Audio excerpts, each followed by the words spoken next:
Alors, les grossesses m'ont plongée dans des états pré-psychotiques. D'accord. Tellement j'étais sensible à la variation hormonale. C'est-à-dire la hausse de progestérone au début d'une grossesse m'a fait mais complètement péter les plombs. Au point vraiment où j'ai été psychiatrisée, et voilà, et ça a été extrêmement difficile. Et j'ai eu une première grossesse voilà, qui m'a permis d'avoir ma fille. Et j'ai là eu deux autres grossesses qui ont dû être interrompues, mais vraiment parce que je risquais ma vie, ma santé mentale, mais ma vie, vraiment. Alors, on est ravis de t'avoir, on est ravis que tu aies accepté de venir discuter avec nous, Sarah. Merci beaucoup. Et avant d'introduire le sujet, de laisser te présenter, donc nous, on est Millet, donc je suis Anna de Millet. Donc Millet est une marque qui a pour vocation d'aider à accompagner les femmes dans leurs fluctuations hormonales, dans les grandes étapes de leur vie hormonale de leur vie, en fait. Et une précaution cependant, c'est que dans le live dont on va parler, donc qui est la problématique du trouble dysphorique prémenstruel, c'est des troubles assez lourds. Et l'idée de Millet n'est absolument pas de se substituer à un avis médical ou de faire quoi que ce soit de cet ordre, mais plutôt de t'écouter témoigner, parce que ton témoignage est courageux et hyper intéressant. Mais en toute modestie, j'avais envie de dire. C'est-à-dire que le but n'est absolument pas, en tout cas pour Millet, de se substituer aux médecins. C'est vraiment d'accompagner les femmes et les aider à repérer les potentiels déséquilibres hormonaux et de les accompagner dans leur vie hormonale. Voilà, donc maintenant que j'ai fait l'introduction, pour bien remettre les choses dans leur contexte, je vais te laisser te présenter en fait. Bon, ben écoute, je fais toujours la même présentation comme toi, c'est-à-dire que je fais toujours attention pour que les personnes qui nous écoutent sachent qu'évidemment, ceci est mon témoignage, c'est un témoignage personnel. J'ai évidemment fait beaucoup de recherches sur le trouble dysphorique prémenstruel, mais mes, euh, mes propos ne peuvent pas se substituer à des propos de vos médecins, de votre médecin, de vos spécialistes. Alors, je me présente, je m'appelle donc Sarah Rodrigue. Je suis notamment l'autrice de Maudites hormones. Pardon?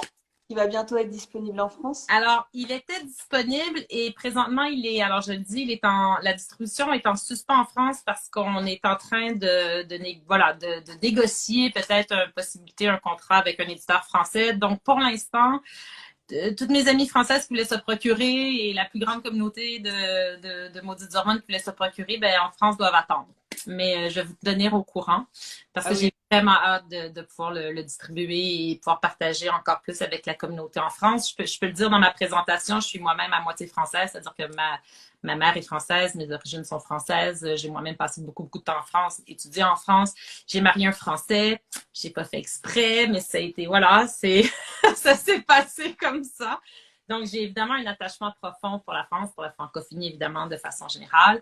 Et donc, voilà, et je suis une personne, à la base, je suis une politologue qui s'est recyclée en organisation d'événements, mais qui vivait parallèlement avec un trouble, un syndrome prémenstruel extrême, c'est comme ça que je le définissais avant, qui m'a amené dans des états, mois après mois, bon, on en parlera, mais des états dépressifs, des idéations suicidaires, des maux physiques extrêmes, euh, à partir de mes premières règles. Et donc, j'ai souffert de ce trouble jusqu'à l'âge de 41 ans.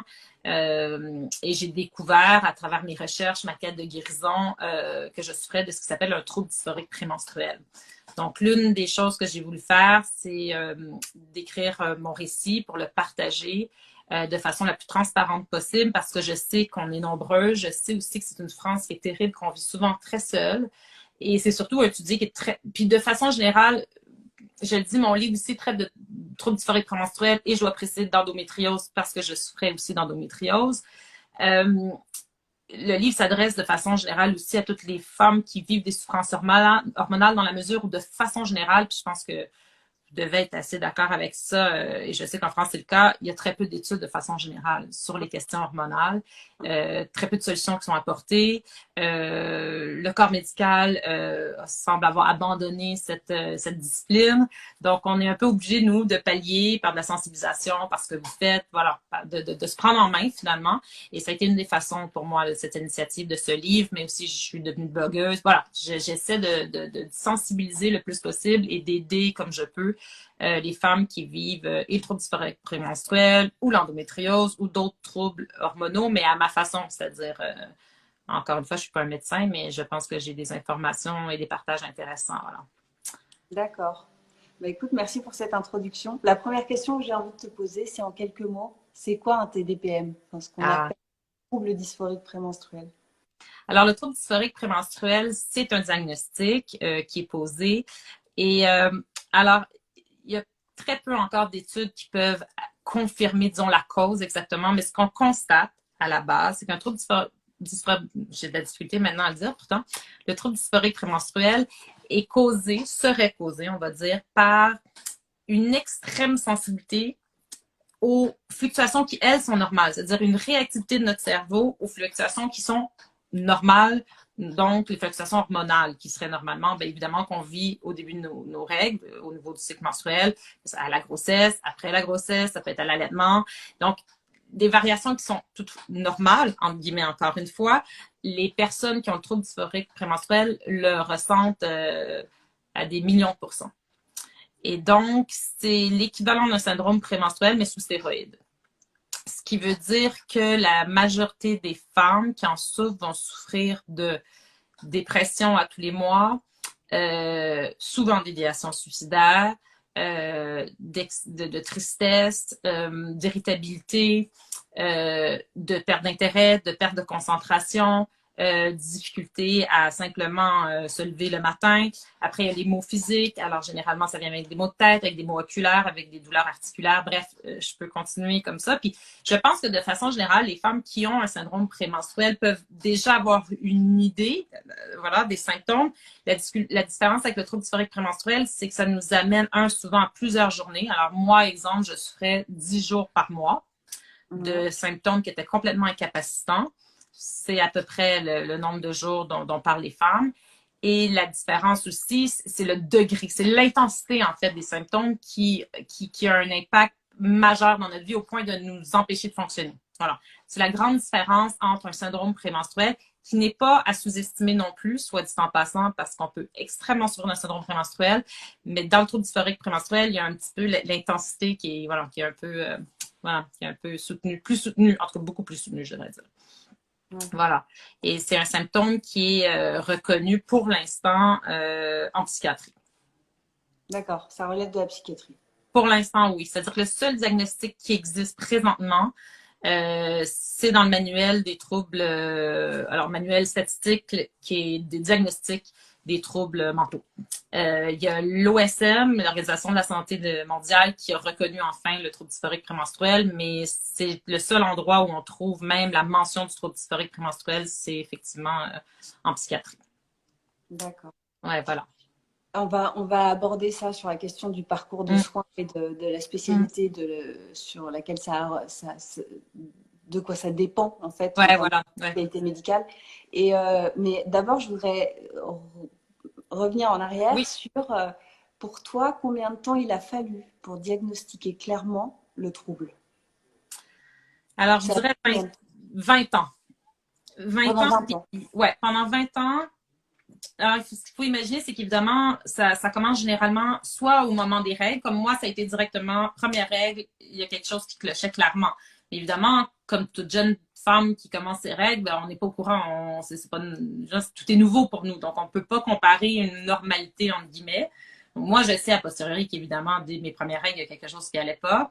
On confond d'ailleurs souvent la puberté avec ce type de... Voilà, on peut penser que c'est plutôt des effets de la puberté, donc d'être très déprimé, de sentir très sombre, de sentir finalement lourde, la perte d'intérêt, bref. Donc, on a tendance, ou à l'adolescence même, on a tendance à confondre finalement des symptômes qui sont pas tout à fait normaux avec l'adolescence. Donc, ça, c'est un problème.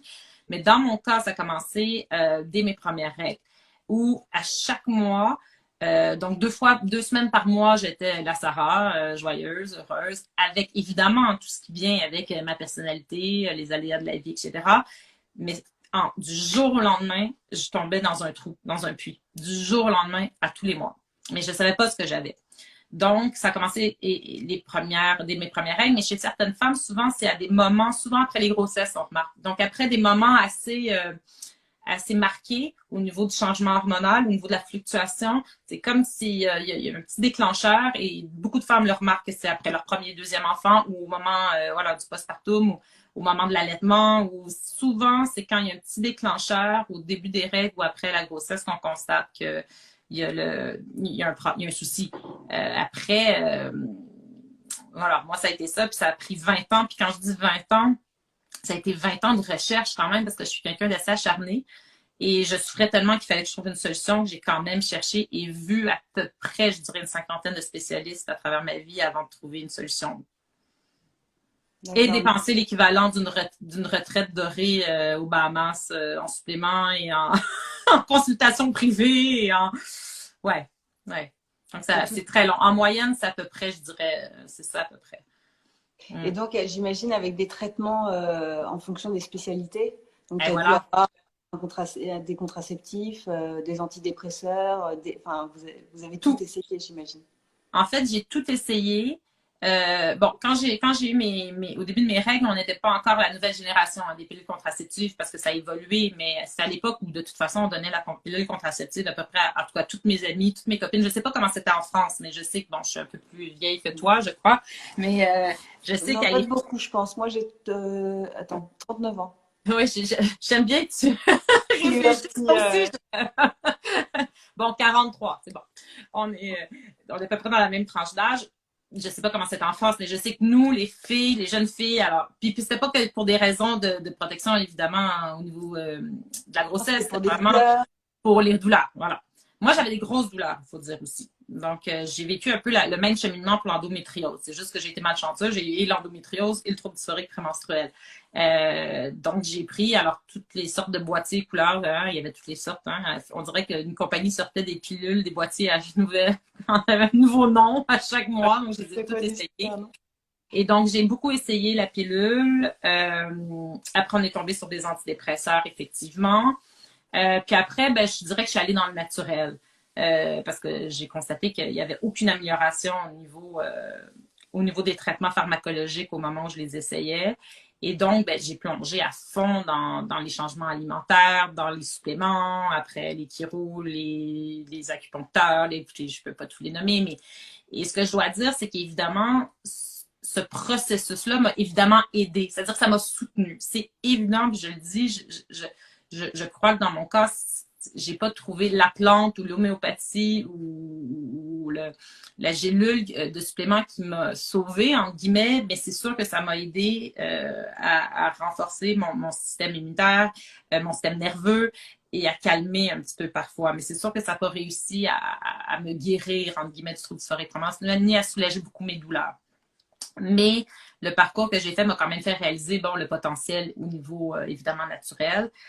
Hélas, même dans le milieu naturel, les praticiens ne connaissent absolument pas cette condition.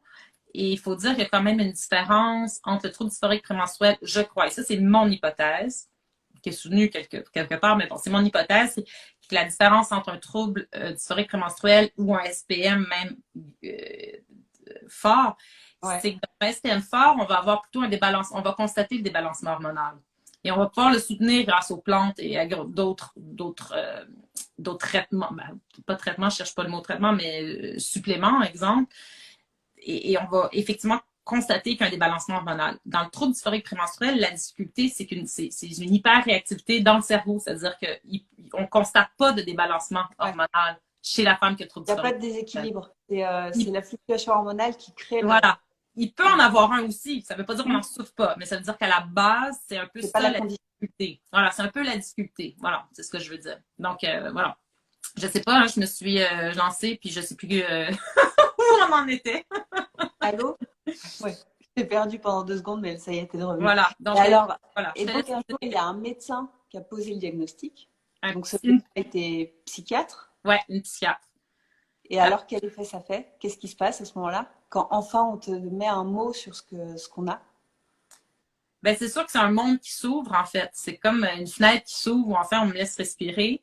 Je crois que la première chose que ça fait, en tout cas, c'est de réaliser qu'on n'est pas folle. C'est-à-dire que année après année, à force de vouloir avoir un diagnostic, d'être face à des spécialistes qui te répondent que finalement, puisqu'ils n'ont pas la réponse, c'est donc de ta faute ou c'est donc dans ta tête, parce que c'est un peu ça la logique. La logique, c'est si un spécialiste ne peut répondre, donc n'a pas de raison ou n'a pas d'explication à tes mots, généralement, ben, on retourne ça vers toi en disant, bon, ben, écoute, c'est toi qui dois l'inventer, ou tu somatises, ou tu es trop stressé, ou et je comprends, mais évidemment, fur et à mesure, j'ai commencé à intégrer le fait que je devais être finalement trop stressée, trop trop sensible, euh, pas assez forte dans la vie, alors que je l'étais. Bon, bref, donc finalement, j'ai internalisé beaucoup de choses qui finalement me culpabilisaient moi. Il me faisait sentir que c'était moi qui avais un problème. Et quand une psychiatre avec son sarrau blanc très sérieuse, qui était effectivement dans une clinique de psychiatrie assez sévère, me disait, ben non, vous souffrez vraiment d'un trouble qui a un nom, elle m'a montré dans le manuel, tout. Ça a été pour moi un soulagement extraordinaire parce que c'était me dire, voilà, vous n'êtes pas folle, ça existe. Euh, Après, c'est comme la deuxième étape qui doit s'enclencher. Après, il y a la question de trouver la façon de soulager ce symptôme. Mais c'est Alors, sûr. ouais, c'est la Ouais, deuxième question que j'allais te poser. c'est En ça. termes de parcours de soins, enfin de méthode de prise en charge, quelles conséquences ça a eu de poser un diagnostic? Ça n'a pas eu tant que ça, je vais être franche. Puisque personne n'a vraiment de réponse, puisque c'est la psychiatrie, disons ça comme ça, puisque c'est la psychiatrie souvent qui pose ce diagnostic, bon, les gynécologues commencent à s'y intéresser, à le poser aussi. Hein. Moi, j'ai trouvé une gynécologue qui, beaucoup plus tard, m'a beaucoup aidé. Mais c'est sûr que le premier remède, puisque c'est la psychiatrie qui diagnostique, ce sont les antidépresseurs. Donc, c'est un Donc, peu on le... revient, ouais, Et on revient aux antidépresseurs. ouais.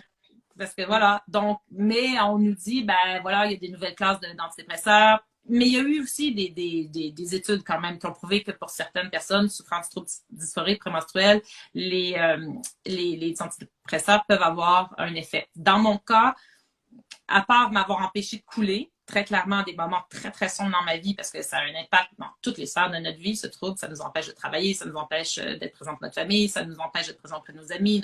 Bref, ça prend beaucoup, beaucoup de place dans notre vie, beaucoup de souffrance. Les antidépresseurs m'ont empêché à certains moments de couler, mais n'ont certainement pas réduit je veux dire, les 10 jours de souffrance n'ont pas du tout été diminués. Donc après, ben, c'est trouvé par soi-même. Encore une fois, je suis retombée dans les traitements naturels, mais de façon différente cette fois-ci, parce que là, je comprenais que c'était au niveau beaucoup plus de mes neurotransmetteurs, qu'au niveau d'un débalancement hormonal. Dans mon cas, puis là, je le répète vraiment, je suis un cas assez sévère. Il y a des femmes qui trouvent autrement. Moi, dans mon cas, ce qui a fini par me guérir, ça a été une hystérectomie ovariectomie.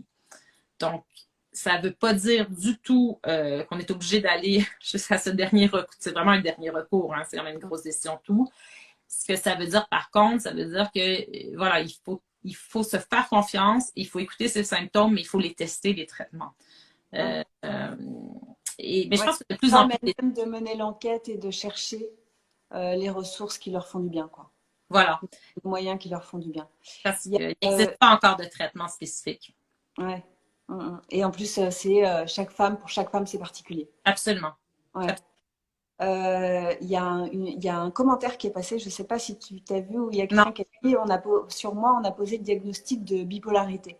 Donc en fait, la question que j'ai envie de te poser, c'est la complexité de ce diagnostic, parce que je crois qu'on confond beaucoup entre la bipolarité, la dépression. Enfin, c'est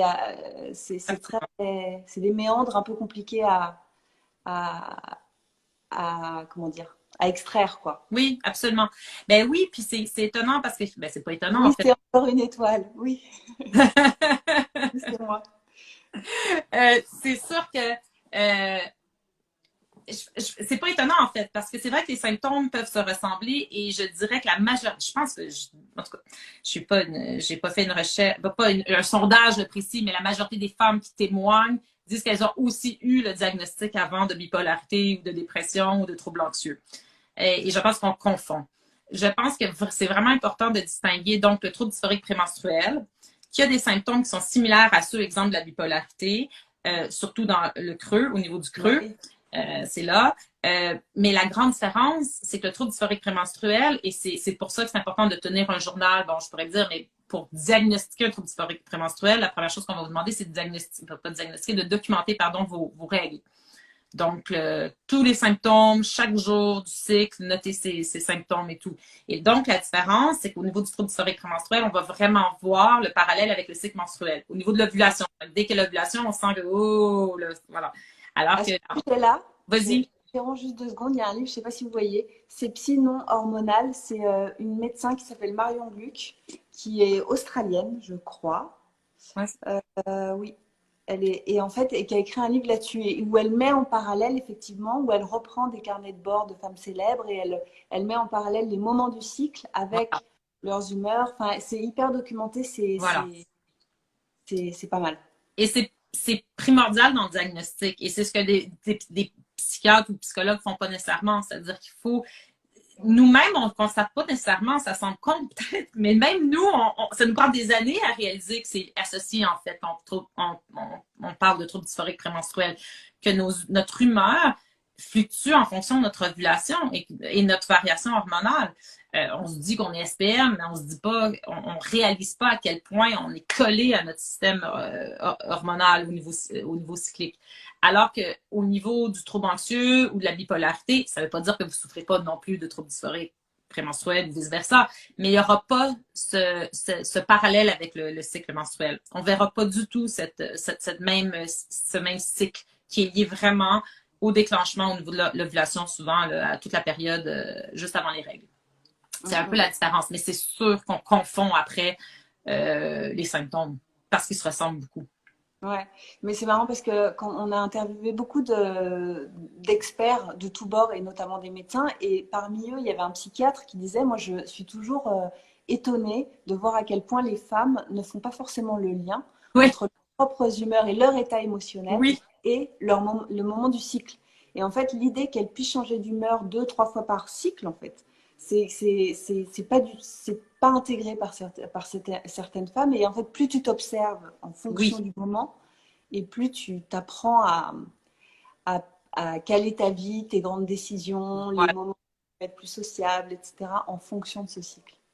Ce que je dois dire dans le diagnostic, exemple, tu me demandais qu'est-ce que ça a changé, ben ça a été, c'est que j'ai commencé à adopter des techniques comme celle dont tu parles, c'est-à-dire que de vraiment Ouais. intégrer mon trouble. Donc, j'ai décidé, oui, j'ai un trouble médical, n'est-ce pas? L'intégrer à ma vie et le prendre de la même façon que si j'avais le diabète, exemple, je fais attention, voilà, à mon glucose, à mon taux de sucre, etc. Ben, de la même façon, je faisais attention, je documentais mes règles, je savais à peu près, bon, quand est-ce que j'allais ovuler. Il y a des femmes même qui ovulent puis qui ont des symptômes plus forts au moment de l'ovulation qu'au moment des règles. Et il faut le savoir, le reconnaître. Donc, la meilleure façon, c'est de documenter. Il existe plein d'applications. Même en France, vous avez Priscilla qui trouve TDPM et moi, je fais de la pub, mais qui a monté un bullet journal, voilà, qui sert exactement que pour ça, va documenter ses règles et à finalement adapter sa vie à notre cycle menstruel parce que la vie est bizarrement faite. La vie est pas faite pour la vie est pas adaptée, en fait, à notre rythme, à nous, les femmes. Ouais. Qui avons un rythme, voilà, qui vague comme ça. Et il faut apprendre à adapter notre vie à cette façon d'être pour celles qui en souffrent. Bon, il y en a peut-être qui en souffrent pas, mais on est quand même 80% à peu près des femmes et plus, je pense, à vivre quand même avec un symptôme menstruel. Et donc, moi, je m'adresse à toutes les femmes quand je dis ça. Je parle pas juste du trouble dysphorique prémenstruel. D'accord. Et dans le même genre, moi aussi, je vais faire de la pub. Il y a une Vas-y. initiative par MedFem, je ne sais pas si tu connais, c'est en France. Et Paola, elle s'appelle, et elle a créé un petit carnet. Alors, c'est spécifique aux douleurs vulvaires. Et Ouais. le carnet s'appelle Mood Vulve. Et l'idée, c'est d'étudier en fonction du cycle le moment du potentiel inconfort intime ou pas. Et c'est Ah, pareil, c'est l'idée de s'écouter, en fait, d'écouter ses propres exact. cycles, Exact. de voir. Exact. Et alors, c'est marrant parce que, effectivement, l'idée de tenir un agenda et l'idée de s'observer, en fait, au fur et à mesure du cycle, je pense effectivement que c'est capital. Et en même temps, tu vois, moi, je suis toujours sur la tangente, c'est-à-dire le moment où on va tomber la discrimination avec des guillemets, enfin le moment où on va dire bah oui, mais c'est normal, c'est hormonal. Enfin, c'est ah bah oui, mais c'est les hormones. Et en fait, non, tu vois, En la ligne, fait, elle est ténue. elle est ténue, mais en fait, il faut le garder secret. C'est-à-dire que les autres n'ont pas le droit de nous expliquer qu'on est hormonal. C'est ça la différence. C'est qu'on Ouais, peut se voilà. sentir hormonal sans... Non, mais je rigole, mais tu as raison. Tu as raison, c'est-à-dire qu'on peut tellement tomber dans la caricature, hein, justement, la caricature de la femme trop hormonale. Donc, tu as raison, c'est comme il y a une ligne ténue entre blâmer les hormones et s'écouter au point où, voilà, tout devient hormonal de toute façon. Donc, non, tu as raison. Mais je pense que, voilà, moi, j'ai jamais apprécié qu'on me dise que c'est parce que si je gueulais pour une raison ou une autre, que c'était parce que c'était hormonal. Il y a aussi une question de personnalité. Et, et pas juste de personnalité, évidemment, mais oui, t'as raison. T'as raison. Puis c'est pour ça que je pense que ça doit rester très privé dans la famille. Et que, Je peux pas trop mais, te dire à quel moment du cycle mais, on en est. mais tu vois, je dis ça, puis c'est très marrant. Puis voilà, ça soulève plein d'enjeux. Je dis ça, mais je connais quelqu'un qui, après avoir lu mon livre, puis mes témoignages, puis mes blogs et tout, qui a décidé d'en parler au boulot, qui a décidé d'annoncer à tout son entourage en disant, ben voilà, j'ai une condition. Et c'est pour ça que 2 semaines par mois, ben, je semble être un monstre. Et je vous l'explique, je n'y peux rien. Et j'ai trouvé ça exceptionnel. Parce que finalement, je me disais, ben voilà, si elle peut pas le changer présentement, c'est sa réalité concrète et que ça a des implications sur tout son environnement, ben vaut mieux prévenir tout le monde. Et moi, j'ai trouvé ça assez génial, en fait. Je trouve ça assez fantastique d'être capable de l'assumer. Ouais, ouais, Mm. complètement. Il y a un commentaire Oui, là. Ce mythe utilisé par les hommes, il faut dénoncer sans pour autant oublier de prendre conscience de ouais, son cycle. ouais, Ouais, absolument. Oui, ouais, absolument. Je suis d'accord. C'est ça qui est difficile pour moi, c'est d'être capable de parler d'hormones sans renforcer effectivement le stéréotype classique et le mythe autour de la femme qui est trop sensible, qui est pas capable de prendre des décisions parce que trop hormonale. Je suis tout à fait d'accord, hein. Mais c'est bizarre parce que quand je parle, que ça soit à quelqu'un comme toi ou j'ai comme l'impression qu'il y a quelque chose entre nous, on se comprend, donc on peut s'en parler. Il faut des espaces privés. Et quand je dis privé, c'est pas le mot, c'est pas tout à fait. Des espaces d'intimité où on peut justement parler de nos hormones en toute transparence, sans avoir peur justement d'être jugé ou catalogué. Parce que je pense que c'est ça qui nous a eu un peu. C'est le fait qu'on est tellement euh, qu'on en est si peu parlé entre nous même. C'est-à-dire qu'on n'en parle pas tant que ça. Et je pense que c'est plus une force d'en parler et de l'assumer. Et finalement, ben, c'est sûr qu'il faut que les hommes, c'est leur travail aussi, hein. ouais. Et puis d'ailleurs, on va en parler des hommes parce que Oui, il y a une initiative que tu as eue avec ton conjoint qui a l'air hyper bien et j'aurais voulu que tu nous en parles. Mais oui. avant que tu nous parles de ça, attends, je lis juste le commentaire. C'est le genre de choses qu'il faut vivre pour comprendre entièrement. Hmm. Ouais, Ouais, ok. ouais, ouais, ouais, je suis d'accord. Ben, c'est ça. Je, c'est intéressant ce commentaire parce que je pense que même sachant que je souffrais du trouble dysphorique prémenstruel, mes amis proches, exemple, pouvaient pas comprendre.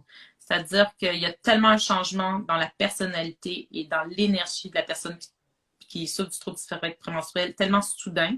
C'est vraiment deux Sarah. Et donc, c'est hallucinant pour l'entourage de nous voir, je ne sais pas, à une soirée en train de prendre un coup, rigoler ou d'être très présente au travail et le lendemain, pour pouvoir répondre au téléphone pendant 2 semaines. Donc, c'est quand même frappant. C'est vraiment Donc, oui, effectivement, tant qu'on ne l'a pas vécu, on a un peu de difficulté à comprendre. C'est vrai. Mm. Ouais, ouais. Ouais. Et la question que j'ai envie de te poser après, on revient au fil chronologique en fait, c'est quelle spécialité médicale a, a pris en charge ta problématique? C'est un gynéco, c'est un psy, c'est un Oui. endocrino, c'est qui? Ah, ben, j'aurais aimé. Alors, quand je suis allée voir un endocrino, il m'a dit qu'il savait pas de quoi je parlais. Donc, parce que je suis arrivée avec le diagnostic en disant, ben, écoutez, vous avez dû faire des études, je peux pas croire. Donc, on m'a, voilà. Non. Ouais, Hélas, j'ai c'est bon. l'impression qu'en endocrinologie, je me trompe peut-être, mais pour en avoir vu quelques-uns, puis voilà, j'ai pas l'impression que c'est une discipline qui prend ça en charge. Je dirais vraiment, moi, dans mon cas, ce qui m'a aidé, ça a été la gynécologue, ma gynécologue que j'ai trouvée, qui connaissait le trouble dysphorique prémenstruel, qui m'a reçu dans son cabinet. Moi, j'avais déjà eu mon diagnostic plusieurs années quand même plus tard. Je suis allée la voir Et parce que j'avais besoin de voir une gynécologue, hein, mais je lui ai parlé, puis le moment où elle m'a dit oui, je connais le trouble dysphorique prémenstruel, voilà, ça m'a beaucoup aidé parce que j'ai pu parler de mes symptômes. Elle a insisté au début un peu pour que je prenne des types d'hormones et j'ai refusé en expliquant, il faut le dire, là, pour celles qui nous écoutent, ceux et celles qui nous écoutent, c'est que moi, ça a été au point, mon trouble dysphorique prémenstruel était si fort que ça a été au point de me mettre dans des états pré-psychotiques au moment de la grossesse. C'est pas le cas de toutes les femmes. Il y a beaucoup de femmes qui souffrent du trouble dysphorique Les états prémenstruel. comment? Pardon, j'ai pas bien compris. Alors, les grossesses m'ont plongé dans des états pré-psychotiques. D'accord. Tellement j'étais sensible à la variation hormonale. C'est-à-dire la hausse de progestérone au début d'une grossesse m'a fait mais complètement péter les plombs. Au point vraiment où j'ai été psychiatrisée, et voilà, et ça a été extrêmement difficile. Et j'ai eu une première grossesse voilà, qui m'a permis d'avoir ma fille. Et j'ai là eu 2 autres grossesses qui ont dû être interrompues, mais vraiment parce que je risquais ma vie, ma santé mentale, mais ma vie, vraiment. Donc, parce que j'ai vécu ça, j'ai compris que je ne pouvais plus jamais prendre une hormone de ma vie, que je ne pouvais plus avoir aucune fluctuation. Bon, je ne pouvais rien faire pour le cycle menstruel à ce moment-là, mais et donc la gynécologue a compris l'intensité. Et c'est là où j'ai trouvé ça bien parce que beaucoup de gynécologues ont insisté en disant il faut essayer tel traitement, mais il y a des traitements hormonaux qui peuvent nous plonger, mais dans un désespoir complet. Certaines, d'autres pas. Et donc, la gynécologue a compris ça et celle qui m'a accompagnée jusqu'à l'hystérectomie, l'ovariectomie, à un moment donné, quand j'ai dit, OK, c'est bon, je ne peux plus. Quand j'ai eu 40 ans, j'ai réalisé que je ne pouvais pas continuer à vivre comme ça. Ça bouffait ma vie en entier. Je ne pouvais plus. Il n'y avait plus rien à faire. Je veux dire, il fallait que quelque chose se passe pour que je continue à vivre. Et donc, moi, dans mon cas, ça a sauvé ma vie. Et c'est la gynécologue qui m'a effectivement accompagnée à travers tout ça et qui a donc accepté que, parce que c'est pas donné, hein, il faut supplier presque les gynécologues pour faire une hystérectomie, ovariectomie dans nos cas. Donc, dans mon cas, Et voilà. maintenant, comment ça va? Très Comment bien. ça va? Je vais Ça y est? beaucoup mieux. Ben, c'est sûr que je dois vivre donc maintenant avec la ménopause parce qu'à 41 ans, j'ai été ménopausée du jour au lendemain. Donc maintenant, je vis avec une ménopause. J'ai décidé de prendre de l'oestrogène un peu en plus parce que j'étais très jeune pour être ménopausée. Mais je veux dire, c'est sûr que je revis, sinon je suis ressuscitée finalement. Alors, je vais toujours vivre avec les séquelles du trouble dysphorique prémenstruel. Les séquelles sont psychologiques. Au niveau de mon taux d'énergie, c'est plus le même. Vécu, on en sort un peu en choc post-traumatique. Ça serait tout un autre volet. Mais beaucoup de femmes le disent aussi. On en sort un peu en choc post-traumatique. Ça nous prend du temps à même revivre mois par mois sans être complètement paniqué du mois qui arrive, des prochains symptômes. Ça m'a pris du temps. Ça m'a pris presque, ça fait 1 an et demi maintenant. Et je suis encore un peu, je sors tranquillement du choc post-traumatique. Mais c'est sûr que dans mon cas, cette intervention a sauvé ma vie sans aucun doute. Je suis très contente d'avoir pris cette décision, même si ça m'a demandé beaucoup de voilà, j'ai eu l'impression de sauter sans parachute. Puis je me suis dit, ben voilà, il faut que ça fonctionne parce que c'était le dernier recours à ce moment-là. Bon, ben, ravie Ouais. que tu aies trouvé la solution, quoi. Ouais. Je voudrais revenir avec toi sur ce que tu disais au sujet de la grossesse, parce qu'en fait, c'est une sorte parce qu'on entend beaucoup parler du postpartum. Ouais. Non, Non, on n'entend pas assez parler du postpartum. On a commencé à parler du postpartum. Ouais. Mais on entend très peu parler de l'antépartum. C'est comme ça qu'on Absolument. Ouais. Et en fait, c'est un phénomène. T'as regardé un peu, c'est un phénomène qui. Oui.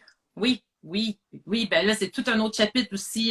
Voilà, je consacre un peu du temps dans quelques pages, ben, plus que quelques pages dans mon livre, mais c'est vraiment un dossier que je vais approfondir aussi dans mes articles et tout, et dont je veux parler avec plusieurs. C'est effectivement un phénomène qui est beaucoup plus fréquent qu'on le croit.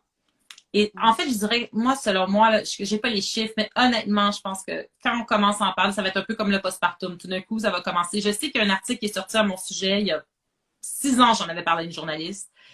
Et elle a publié l'article et elle a dit, j'ai été inondée de... Bon, à l'époque, j'en parlais pas publiquement. Hein. Elle a pris mon nom, elle a pris mon témoignage, mais elle a été inondée de courriels en disant, mais j'en reviens pas que vous parliez enfin de la dépression prénatale, anténatale. Moi aussi, ça m'est arrivé. Moi aussi, j'ai été plongée en dépression. Et donc, je sais que dans les pays anglo-saxons, on en parle un peu plus, on est plutôt en avance que dans ces domaines-là. Mais oui, ça existe, il faut le dire. Moi, dans mon cas, je pense que je suis tombée en dépression, mais ça a été plus que la dépression. Là, j'étais vraiment en état pré-psychotique, j'ai été diagnostiquée. le lendemain de la conception. C'est même pas une blague, là, plus ou moins. Je veux dire, 4 jours après la conception, sans savoir que j'avais conçu, parce que j'ai essayé pendant 1 an et demi avec mon conjoint, j'ai commencé à me sentir très, très, très mal. Et au point où j'ai été alitée et incapable de bouger, de me nourrir, de me laver, incapable de réfléchir, incapable de même me focusser sur une émission de télévision. Je dirais vraiment la bague au coin de la bouche, à fixer un mur blanc pendant 4 mois pendant ma grossesse. Les 4 premiers mois de ma grossesse, de ma première grossesse, ça a été ça. Et on savait pas ce que j'avais. Et à cette époque-là, il faut dire que j'avais pas eu mon diagnostic et que malgré ça, les psychiatres s'obstinaient en me disant que voilà, que c'est parce que j'étais stressée par la grossesse ou c'est parce que j'étais pas prête ou ils me questionnaient sur ma relation fusionnelle avec ma mère ou tu vois. Le truc complètement décalé quand tu... Alors, je dis pas que j'ai pas à travailler sur la relation fusionnelle avec ma mère, c'est pas ce que je dis, mais j'ai travaillé d'ailleurs, si ça peut rassurer celles qui nous écoutent, mais c'était hallucinant parce que je me souviens que et ma mère et mon copain disaient, mais vous pensez pas que c'est un lien avec le fait qu'elle souffre tellement de ses règles et tellement de son cycle hormonal et que dès qu'elle a une variation hormonale, elle devient complètement capotée. Vous pensez pas que c'est un lien? Et jamais, il y a aucun, et j'en ai vu, j'ai été hospitalisée, aucun psychiatre ou autre spécialiste ou gynécologue ou obstétricien m'ont dit, peut-être que vous souffrez d'une condition qui fait que vous supportez pas la variation hormonale. Donc, ça a été un cas extrême, mais évidemment, c'est une condition qui existe. Il y a des femmes qui s'en cachent parce qu'elles ont honte. Parce que moi, j'ai eu honte aussi. Ouais. Je désirais cet enfant, je désirais cette grossesse. En fait. On a honte de dire, ben, je sais pas pourquoi, du jour au lendemain, je voulais cet enfant. Maintenant, c'est ma vie qui est en danger. On a l'impression que notre vie est en danger, que la grossesse, vraiment, devient catastrophique dans notre tête. Et donc, il faut être accompagné parce que c'est très difficile. On porte beaucoup de honte, comme en postpartum. Beaucoup de femmes vivent de honte. C'est dommage parce que c'est chimique. C'est que chimique. C'est que chimique. Ouais. Mais ça reste hyper culpabilisant. Ça devrait être le plus beau de ta vie. Ouais. On la connaît, l'histoire. Ouais. Et il y a un dernier sujet que j'aimerais aborder avec toi. C'est le rôle du conjoint dans tout ça. Enfin, la place du conjoint dans cette histoire. Et notamment, je ne l'ai pas écouté encore, mais le premier épisode de ton podcast Hormones et compagnie, c'est ça? Et en fait, la parole que tu laisses à ton conjoint. Mais j'ai trouvé ça très important parce que quand j'écrivais mon livre, au début, on dit mon chum au Québec, mon chum, mon conjoint, qui s'appelle David, a trouvé ça difficile que je parle évidemment de mon intimité à ce point, de notre intimité, parce que ça le touchait beaucoup. Puis finalement, au fur et à mesure, j'écrivais le livre, il a compris que je lui ai expliqué que je trouvais ça important de tout dire parce que je voulais être le plus transparente possible auprès des femmes pour qu'elles-mêmes se reconnaissent. Voilà. Et donc, pendant que j'écrivais le livre, je réalisais encore plus à quel point la présence de mon conjoint m'avait un peu sauvé la vie, finalement. Je devrais le dire comme ça. Dans mon cas, ça a été ça. Et sauver la vie, pourquoi? Parce que quand on est aussi vulnérable, la réaction de la personne, conjointe, évidemment, peu importe, là, la personne avec qui on vit ou dont on est proche, sa réaction peut du tout au tout nous plonger dans un désespoir complet ou nous permettre de tenir la tête hors de l'eau. Vraiment, parce qu'on est tellement vulnérable au moment. Et comme je vous dis, on change de personnalité, de force du jour au lendemain, à 10 jours de ses règles à peu près. On n'est plus la même. C'est-à-dire qu'on n'a pas la rationalité. Alors, peut-être qu'on se demande, mais pourquoi est-ce que maintenant que tu sais que tu souffres du trouble dysphorique prémenstruel, pourquoi est-ce que tu n'es pas capable de te raisonner un peu? C'est impossible. Je ne sais pas comment l'expliquer, c'est impossible. Il y a quelque chose qui se prend. C'est comme une personnalité. C'est pas une personnalité, je ne devrais pas dire ça, mais la chimie dans notre cerveau fait en sorte qu'on n'est plus capable de se raccrocher autant à la réalité. Et donc, la réaction de la personne avec laquelle on vit est extrêmement importante. Et donc, tout ça pour se dire que j'ai donc décidé de faire mon premier podcast avec mon conjoint. Et on parle ensemble de ce qui nous a aidés, en fait. De ce qui nous a aidés. Et la première chose que je dis dans le podcast, je m'en souviens bien, c'est ce qui a été le plus important, c'est qu'il m'ait cru. C'est-à-dire qu'il ait cru que je souffrais et qu'il m'a accompagnée dans cette souffrance. Pas toujours bien. Je ne sais pas le nombre de disputes qu'on a eu à ce sujet. Je ne sais pas, la souffrance a été difficile pour lui aussi, il faut dire. Hein. Ça a quand même une répercussion sur les personnes qui nous entourent. Faut pas minimiser non plus les deuils que lui a dû faire, la souffrance que lui a subi, les fois où il a dû arrêter de travailler en plein milieu de la journée pour venir s'occuper de moi parce qu'il sentait que j'étais pas capable de m'occuper de ma fille et de notre fille. Euh, et voilà. Et donc, mais le fait qu'il n'ait jamais remis en question ma souffrance, ça m'a beaucoup, beaucoup aidé. Puis après, le fait qu'au niveau familialement, on prenne ça, voilà, quand j'ai été diagnostiquée, ça a aidé. Moi, j'ai mis dans notre agenda familial, voilà, quand est-ce que j'allais avoir mes règles, quand est-ce que j'aurais certainement, quand est-ce que lui disait, quand est-ce qu'elle disparaît, Sarah va disparaître. Je suis comme un sous-marin. Donc, 10 jours par mois, hop, on compte plus sur maman, on compte plus sur Sarah. Évidemment, ça reste théorique. Évidemment que je devais souvent quand même être présente, puis évidemment que en larmes, ni laver depuis 4 jours, dépressive, je devais faire la vaisselle et voilà, et m'occuper de ma maison. Et c'est très sexiste ce que je dis, mais que je devais bosser. Je veux dire, je fais pas que m'occuper de la maison. Voilà, c'est très bon. J'ai marié un Français, je m'excuse, mais je continue. Je suis celle qui fait la vaisselle. Je sais pas si ça a évolué, mais le partage des tâches n'est pas tout à fait équitable, disons-le comme ça. Pas autant qu'avec mes amis. À l'objet d'un deuxième live. Voilà. Mais ça pour dire que, évidemment, que je ne pouvais pas disparaître complètement. C'est illusoire de penser qu'on peut. Mais c'est vrai que le fait que ça soit accepté me permettait de, dans mon lit, coucher, à pleurer ma vie et à me sentir nulle et horrible et moche et tout. Mais au moins, j'avais un conjoint qui me disait pas, lève-toi, va marcher, ça va te faire du bien. Voilà. Donc, ça, c'est une des choses. Mais c'est vraiment important parce que c'est. Reprends-toi, attends, ça suffit. Oui, voilà, reprends-toi, voilà, va faire du sport, ça va te faire du bien. Moi, on me disait tout le temps ça. Allez faire du sport, vous allez, ça va vous faire du bien. Mangez bien. Ça... Oui, d'accord, mais voilà. Donc ça m'a aidé et j'essaie d'apporter un petit, pas seulement de l'espoir, mais quelques apprentissages. J'ai envie de les transmettre parce que je pense qu'on a réussi quand même à la fin à se trouver un bon rythme qui nous a permis de survivre et surtout de rester ensemble parce qu'il y a ça aussi. Passer à travers des étapes comme ça, c'est pas facile hein, dans un couple. Déjà qu'un couple, c'est pas facile, mais là, passer à travers une étape comme ça, ouais. Donc voilà. Mais oui, je trouve qu'il faut démystifier aussi toute cette question-là autour du couple. Vraiment. Donc voilà. Ok. Est-ce qu'il y a quelque chose... Attends, je lis. Ah, c'est encore une étoile. Ça fait du bien d'entendre ça. Bah ouais, ça fait du bien d'entendre ça. Et surtout avec ouais, la légèreté, pour parler de sujets graves. La légèreté que toi, tu mets Ouais. pour... Ouais, ben c'est sûr que si vous m'aviez connue au moment, si on s'était parlé pendant ma période prémenstruelle, j'aurais pas été si légère. Non, mais je pense que c'est important de pouvoir en parler de façon générale. Je pense qu'il faut se donner le droit aussi d'être lourde et d'être triste et malheureuse et de trouver ça très difficile. Mais je pense que mon premier message, c'est l'espoir, puis c'est surtout de dire aux femmes qu'elles sont ni seules, qu'elles sont ni folles, et qu'il y a de l'espoir, évidemment qu'il y a de l'espoir. Et là, je ne m'adresse pas juste à celles qui ont un trouble dysphorique prémenstruel. On pourrait parler d'endométriose pendant aussi longtemps, mais aussi des symptômes hormonaux qui font en sorte que, voilà, elles ont de la difficulté dans leur vie intime, difficulté au niveau du travail, difficulté à être maman, difficulté à être conjointe. Les hormones ont un impact dans notre vie, puis je sais que vous savez, puisque vous avez décidé d'en faire un peu votre cheval de bataille, puis je trouve ça... Moi, je suis tellement admirative de ce que vous faites et de voir ce mouvement tranquillement, hein. On sent qu'il y a comme quelque chose qui est en train de se passer au niveau de on libère la parole, on, on prend ces sujets-là avec beaucoup plus de sérieux, ben, tout en s'entraidant finalement. C'est ça que j'ai l'impression. C'est ça en tout cas que ça me donne comme impression, vraiment. Donc, ouais. Ouais, on essaye de... Ouais, parce qu'on a chacune dans nos vies...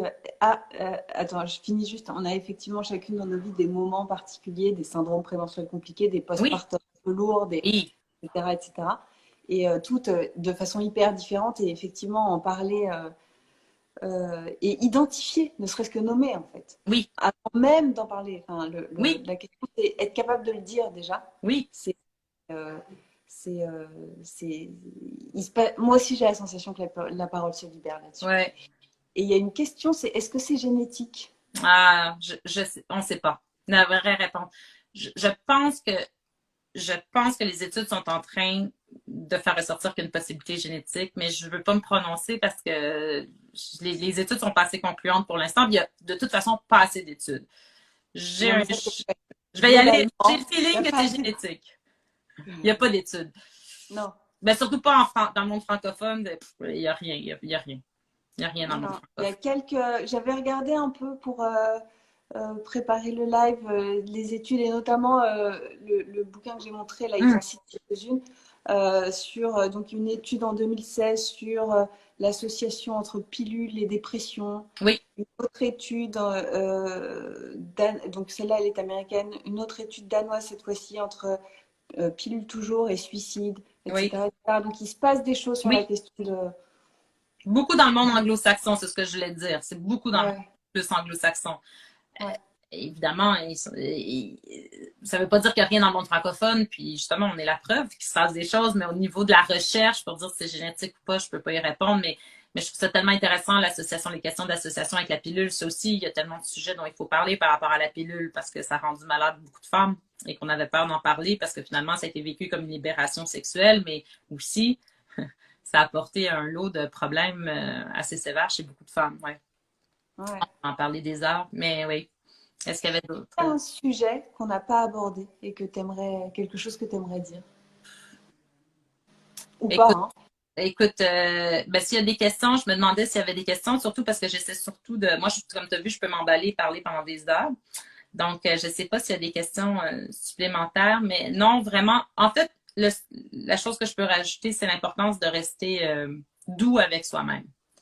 Je trouve qu'on vit dans un monde qui nous demande beaucoup d'être productif et voilà, qu'il faut faire rouler la machine constamment et que ça peut nous amener parfois à oublier de rester en contact avec soi-même et de rester doux et de savoir que c'est pas notre faute. Si on est souffrant, peu importe la souffrance hormonale dont vous souffrez, voilà. Donc, je trouve que j'essaie de rappeler beaucoup à celles qui nous écoutent ou à ceux de ne pas oublier la douceur et l'empathie envers soi-même parce que vous ne l'aurez pas nécessairement de l'entourage ou du médecin qui va vous regarder en vous disant que vous êtes timbré ou voilà, il faut apprendre à rester doux et empathique envers soi en sachant que c'est pas notre faute. C'est vraiment, c'est peut-être ça que je voulais rajouter. Il y a un joli commentaire sur c'est le genre de choses qu'il faut vivre pour comprendre entièrement. Et quelqu'un d'autre a ajouté, Sarah d'ailleurs, qui dit même quand on le vit, on a du mal à le comprendre. Ouais, c'est vrai. C'est vrai, elle a raison. Elle a raison, on se comprend pas soi-même. Ça prend du temps à accepter aussi. Il y a les questions de deuil dont on pourrait parler aussi. Il y a beaucoup de deuil à faire. Mhm. On a tous des deuils à faire. C'est pas que les personnes qui ont des conditions comme ça, mais évidemment, c'est tout un deuil que de constater que notre vie du jour au lendemain est finalement complètement conditionnée en fonction de ses règles. C'est incroyable. C'est vraiment un deuil à faire. Ça, c'est toute une question aussi. Mais avant de passer au deuil, il faut passer au travers aussi. Il faut réussir à trouver des moyens, mais c'est sûr qu'il ne faut pas non plus toujours entendre ce que je dis comme s'il n'y avait une seule voie. Hein. Moi, ça a été l'hystérectomie, l'ovariectomie, j'arrête pas de le répéter. Ça ne veut pas dire que vous ne trouverez pas des solutions pharmacologiques ou naturelles. Il y a beaucoup de femmes sur des forums qui trouvent et qui le mentionnent et qui en témoignent. Donc voilà, c'est juste une solution unique pour chacune d'entre nous. Ouais, ouais. Merci Sarah. Merci à toi.